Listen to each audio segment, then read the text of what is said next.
हम देखे चप्पल पहन करके जगन्नाथ जी का महाप्रसाद खा रहा है और बड़का वैष्णव है। और कोई कहेगा कोई शुद्ध भक्त है, सॉक्स पहन के पा लिया या चप्पल पहन के पा लिया, हरि तो ठीक है मानो। तब भी व्यावहारिक जगत में ऐसा नहीं करना चाहिए, लोग उसको गलत फॉलो करेंगे। टेबल चेयर लेकर के चप्पल पहन करके आता है, रेस्टोरेंट वगैरह तो है ही, डिवोशनल रेस्टोरेंट सब है ही, उसमें चप्पल पहन के खाता है। अरे भाई, प्रसाद को शास्त्र में लिखा गया है, विष्णु उच्चिष्ट को अर्थात भगवत प्रसाद को जो पदत्राण पहन करके ग्रहण करता है, जितना कण उसमें चावल है या दाल है या अन्य उपादान है या सरसों का दाना भी है, जीरा का एक दाना भी है, उससे 1000 गुना ज्यादा उसको नरक में प्रपीड़ित होना पड़ता है। शैलविद्ध नरक नामक एक नरक है, गरुड़ पुराण के अनुसार शूल से उसको बार बार वध किया जाता है।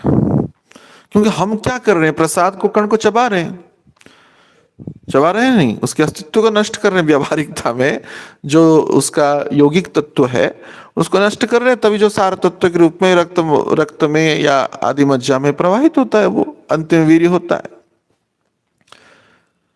तो ये तो प्रसाद देखिए, खाद्य खाने का अधिकार जीव मात्र को है या नहीं, लेकिन प्रसाद का अधिकार जीव मात्र को है नहीं।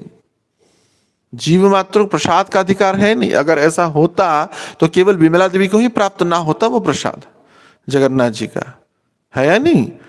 तपस्या के लक्ष्मी जी रो पड़े, उनको मिला नहीं, नारद को एक कण मिला, शिव जी को उसका आधा मिला, पद्मपुराण वर्णन है कथा। तो विमला देवी को हजारों कल्पों तक तपस्या करने के बाद यह प्रसाद प्राप्त हुआ। तो भगवान का प्रसाद है कौन? महाप्रसादे गोविंदे नमो ब्रह्मणे वैष्णवे। तो ये भगवान का स्वरूप ही है। जो दक्षिण रंगनाथ क्षेत्र में प्रसाद जब आता है, छड़ी छत्र के ऊपर आता है, चामर डुलाया जाता है उसको। क्यों? प्रसाद है, महाप्रसाद है गोविंद। और गोविंद को तुम चप्पल पहन के खाओगे, जो चप्पल टॉयलेट गया था, पदत्राण पहन के पाओगे प्रसाद। ये सर्वथा वर्जनीय है।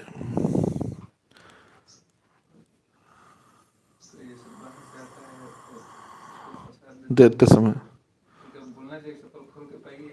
अगर श्रद्धा रखने वाले वैसे तो चप्पल पहन के नहीं खाते हैं, अधिकतर भारतीय, जैसे कई बड़े लोग भी हैं, लेकिन देखते चप्पल निकाल के लेते हैं। लेकिन जो अवगत नहीं है तो कहना चाहिए, प्रेम से कहा जा सकता है, निसंदेह कहना ही चाहिए। मैंने उपदेश देने का भाव नहीं कि अवगत कराने का भाव से, अवगत कराने के भाव से तो सहायता करना ही चाहिए। जो हमारे सामने कोई व्यक्ति गलत कर रहा है, खुद ही तो भाई ये तो बड़का सो प्रचारक लोग कर रहा है, तो ये लोग क्या करेगा? यही तो दुख की विषय वस्तु है। शास्त्र कहता है, अप्रकृष्ट पादस्तु जो भुंक्ते दक्षिणा मुखा, जो वैश्यता शिरो भुंक्ते प्रेता भुजन्ति नित्यसः। ये ब्रह्म वैवर्त पुराण में नारद मुनि को ब्रह्मा जी कह रहे हैं। अप्रखलित पादस्तु, यहां पे 4 अर्थ आता है। अप्रखलित माने जो प्रक्षालन न किए हुए चरण, अर्थात हाथ पैर न धोते हैं जो प्रसाद पाता है। और पदत्राण अस्तु, अर्थात पदत्राण अर्थात चप्पल हो, ऐसे कि गुरु महाराज तो कहते हैं सॉक्स भी चप्पल ही है।